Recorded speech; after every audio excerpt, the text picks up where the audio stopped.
क्या चंद्रमा की पूरी जमीन पर कोई देश अपना दावा कर सकता है? जय हिंद दोस्तों, आज हम लोग समझते हैं कि आखिरकार चंद्रमा पर ऐसा क्या है जिस कारण दुनिया के कई देश करोड़ रुपया खर्च करके लगातार चंद्रमा पर जाने का प्रयास कर रहे हैं। इन सभी चीजों को आज की क्लास में हम लोग समझने का प्रयास करते हैं। दरअसल साल 2008 ईस्वी में भारत के इसरो ने चंद्रयान-1 मिशन के तहत पूरी दुनिया को ये बताया कि चंद्रमा के साउथ पोल पर पानी भी हो सकता है, यानी चंद्रमा के साउथ पोल पर पानी की संभावना हो सकती है। जिसके बाद पूरी दुनिया के कई अलग अलग देश लगातार चंद्रमा के साउथ पोल पर पानी की तलाश कर रहे हैं। लेकिन समझने वाली बात यह है कि मान के चलिए अगर चंद्रमा के साउथ पोल पर पानी मिल भी जाता है तो इससे हमें क्या फायदा होगा, क्योंकि मान के चलिए अगर चंद्रमा पर पानी मिल भी जाता है तो इस पानी को हम लोग चंद्रमा से पृथ्वी पर तो ला नहीं सकते हैं। तो फिर पानी की खोज क्यों हो रही है, पानी की खोज चंद्रमा पर क्यों हो रही है, इसे समझने के लिए आपको थोड़ा पानी का फॉर्मूला समझना पड़ेगा। दरअसल पानी आपको हाइड्रोजन और ऑक्सीजन से मिलकर बना होता है। ये पानी का फॉर्मूला होता है H2O।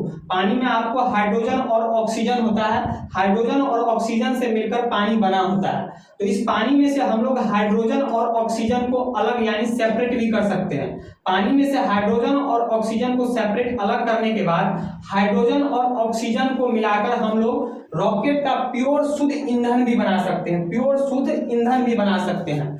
और दूसरी तरफ आप सभी को पता है कि दुनिया के कई अलग अलग देश जैसे रूस हो गया, भारत हो गया, अमेरिका हो गया, चीन हो गया, ये अलग अलग देश लगातार मंगल ग्रह पर भी जीवन की तलाश कर रहे हैं। यानी इन देशों को लगता है कि मंगल ग्रह पर भी जो है जीवन की संभावना हो सकती है, जिस कारण लगातार ये देश पृथ्वी से लगातार जो है मंगल ग्रह पर रिसर्च करने के लिए अपने अंतरिक्ष यान को भेजने में लगी हुई है। अंतरिक्ष यान को पृथ्वी से जो है मंगल ग्रह पर भेजने में लगी हुई है। अब मान के चलिए अगर चंद्रमा पर पानी मिल जाता है तो चंद्रमा पर पानी मिल जाने के बाद हम लोग इस पानी में से हाइड्रोजन और ऑक्सीजन को अलग करने के बाद रॉकेट यानी अंतरिक्ष यान का ईंधन भी बना सकते हैं। जिसके बाद मान के चलिए कोई अंतरिक्ष यान हम लोग मंगल ग्रह पर भेजने के लिए पृथ्वी से अगर उसे लॉन्च करते हैं तो लॉन्च करने के बाद उसे हम लोग जो है पहले चंद्रमा पर भी जो है लैंड करवा सकते हैं। लैंड करने के बाद वो अंतरिक्ष यान चंद्रमा पे से ईंधन अपने में लोड कर लेगा। लोड करने के बाद चंद्रमा से जो है वो डायरेक्ट मंगल ग्रह पर पहुंच सकता है। यानी अगर चंद्रमा पर पानी मिल जाता है तो किसी अंतरिक्ष यान को डायरेक्ट पृथ्वी से मंगल ग्रह पर जाने की जरूरत नहीं होगी। वो अंतरिक्ष यान जो है चंद्रमा पर उतर के यहाँ भी अपने आप में ईंधन फ्यूल भर सकता है और उसके बाद चंद्रमा से मंगल ग्रह पर जा सकता है। दूसरी बात, अगर चंद्रमा पर पानी मिल जाता है तो चंद्रमा पर जो है खेती करने यानी कृषि करने की भी जो है संभावना हो सकती है। और दूसरी बात क्या है कि पृथ्वी से जो चंद्रमा की दूरी है ये अन्य ग्रहों की तुलना में कम है। कहने का मतलब ये हो गया कि सौर मंडल में बुध हो गया, शुक्र हो गया, पृथ्वी हो गया, फिर मंगल है, बृहस्पति है, शनि है, अरुण है, वरुण है, ये सभी ग्रह हैं। तो ये सभी जो ग्रह हैं तो पृथ्वी की तुलना में अन्य ग्रह जो पृथ्वी से जो चंद्रमा की दूरी है ये अन्य ग्रहों की तुलना में चंद्रमा की दूरी जो है पृथ्वी से बहुत कम है। पृथ्वी से चंद्रमा की दूरी कम होने के कारण हो सकता है कि फ्यूचर में हम लोग चंद्रमा को जो है वर्क स्टेशन के रूप में भी उपयोग करें, वर्क स्टेशन के रूप में भी जो हम लोग उपयोग करें। कहने का मतलब ये हो गया, मान के चलिए अगर चंद्रमा पर पानी मिल जाता है तो हम इस पानी से जो है यहाँ पर ईंधन बना सकते हैं, रॉकेट का ईंधन बना सकते हैं। उसके बाद यहाँ हम लोग जो है कृषि भी कर सकते हैं। तो हो सकता है कि फ्यूचर में हम लोग चंद्रमा को एक स्टेशन के रूप में उपयोग करें। यानी मान के चलिए कोई भी अंतरिक्ष यान हम लोग पृथ्वी से भेजते हैं अन्य ग्रहों पर रिसर्च करने के लिए, तो हो सकता है फ्यूचर में हम लोग चंद्रमा से नहीं, पृथ्वी से वो अंतरिक्ष यान को नहीं भेजें, डायरेक्ट उसी अंतरिक्ष यान को हम लोग चंद्रमा से ही भेज दें। क्योंकि चंद्रमा पर तो भैया आपको जो है पानी मिल ही गया है। जब पानी मिल गया तो यहाँ हम ईंधन बना ही सकते हैं, यहाँ पर कृषि करने की संभावना हो ही सकता है, कृषि कर ही सकते हैं। तो डायरेक्ट हम लोग जो है चंद्रमा से किसी अंतरिक्ष यान को मंगल ग्रह पर भेज सकते हैं या फिर किसी अन्य ग्रह पर भेज सकते हैं। इससे क्या होगा कि जो है कॉस्ट भी कम लगेगा,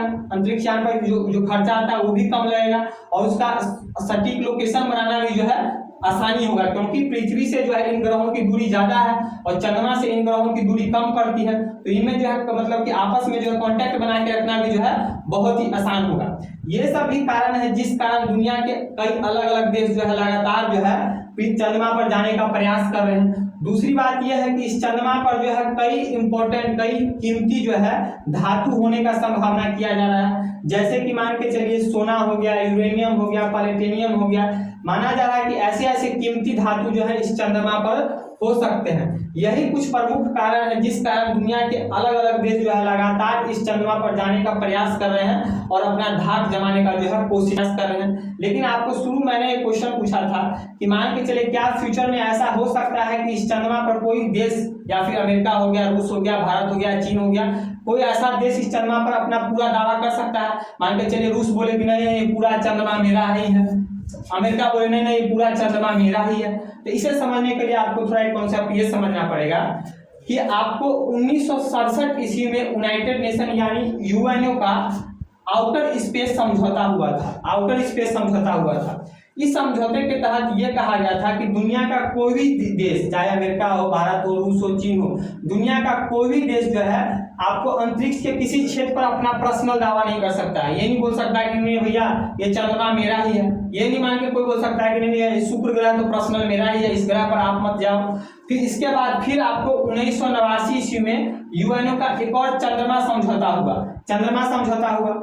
इस समझौते के तहत यह कहा गया कि दुनिया का कोई भी देश जो है अंतरिक्ष का जो है कमर्शियल यूज नहीं कर सकता है, यानी व्यापारिक यूज नहीं कर सकता है, व्यापार के रूप में व्यावसायिक यूज नहीं कर सकता है। व्यावसायिक यूज या फिर कमर्शियल यूज कहने का मतलब ये हो गया, मैंने आपको कुछ देर पहले ये बताया था कि चंद्रमा की सतह पर यानी चंद्रमा की जमीन में आपको सोना, यूरेनियम यानी प्लैटिनियम होने जैसे कीमती धातु होने की संभावना है। तो जब ये समझौता हुआ था, चंद्रमा समझौता 1989 में, तो इसमें यह कहा गया था कि दुनिया का कोई भी देश जो है स्पेस में स्पेस का जो है कमर्शियल यानी व्यावसायिक रूप में यूज नहीं कर सकता है। यानी अगर चंद्रमा पर मान के चलिए सोना मिल भी जाता है, प्लैटिनियम मिल ही जाता है, यूरेनियम मिल जाता है, फिर भी हम लोग जो है चंद्रमा से जो है उसको खनन नहीं कर सकते हैं। लेकिन आगे चलकर अभी कुछ ही साल पहले, 3 साल पहले 2020 में जब यूएसए में आपको ट्रंप सरकार थी, तो यहाँ पर एक आर्टेमिस अकॉर्ड नाम का समझौता हुआ था। कहने का मतलब हो गया अमेरिका ने दुनिया के कई अलग अलग देशों के साथ मिलकर आर्टेमिस अकॉर्ड नाम का एक समझौता किया था। इस समझौते के तहत यह कहा गया कि चंद्रमा पर जितने भी आपको रिसोर्सेस है, रिसोर्स यूज करने लायक रिसोर्स है, उसे दुनिया के अलग अलग देश जो है यूज कर सकते हैं। तो पहले तो ये कहा गया आपको 2 समझौते, आउटर स्पेस समझौते में ये कहा गया कि दुनिया का कोई भी देश जो है आपको अंतरिक्ष के किसी जगह पर अपना पर्सनल दावा नहीं पेश कर सकता है। लेकिन उसके बाद फिर चंद्रमा समझौता 1989 में हुआ। इसमें यह कहा गया कि दुनिया का कोई भी देश जो है आपका अंतरिक्ष का जो है व्यावसायिक या कमर्शियल यूज नहीं कर सकता है। लेकिन इस समझौते में आपको रूस हो गया, अमेरिका हो गया और चीन हो गया, ये तीनों ने जो है साइन नहीं किया था। यानी दुनिया के अन्य देश जो है वो चंद्रमा समझौते को माने, यानी आपको जो है स्पेस का कमर्शियल यूज नहीं करे, लेकिन रूस, अमेरिका, चीन जो है इसका यूज करेगा, क्योंकि ये लोग जो है विकासशील देश है, ये लोग बहुत ही समझते हैं पूरी दुनिया को, पूरा स्पेस को। फिर आगे चलकर आपको जो है 2023 ईस्वी में जो है 2020 ईस्वी में आर्टेमिस अकॉर्ड समझौता हुआ। इसमें जो है कहा गया कि नहीं दुनिया के अलग अलग देश जो है चंद्रमा के रिसोर्स को जो है यूज कर सकते हैं, यानी वहां से जो है सोना निकाल सकते हैं, वहां से प्लैटिनियम निकाल सकते हैं, यूरेनियम निकाल सकते हैं। लेकिन अंत में मेरा मानना यही है कि जितने भी समझौते हुए थे, चाहे आपको आउटर स्पेस समझौता हुआ या फिर वो चंद्रमा समझौता हुआ या फिर आर्टेमिस अकॉर्ड समझौता हुआ, ये सभी समझौते धरे के धरे रह जाएंगे जिस दिन कोई देश अपनी तैयारी के साथ, पूरी तैयारी के साथ चंद्रमा के किसी सतह पर जाकर अपना दावा कर दे कि नहीं भैया चंद्रमा का ये वाला एरिया मेरा है।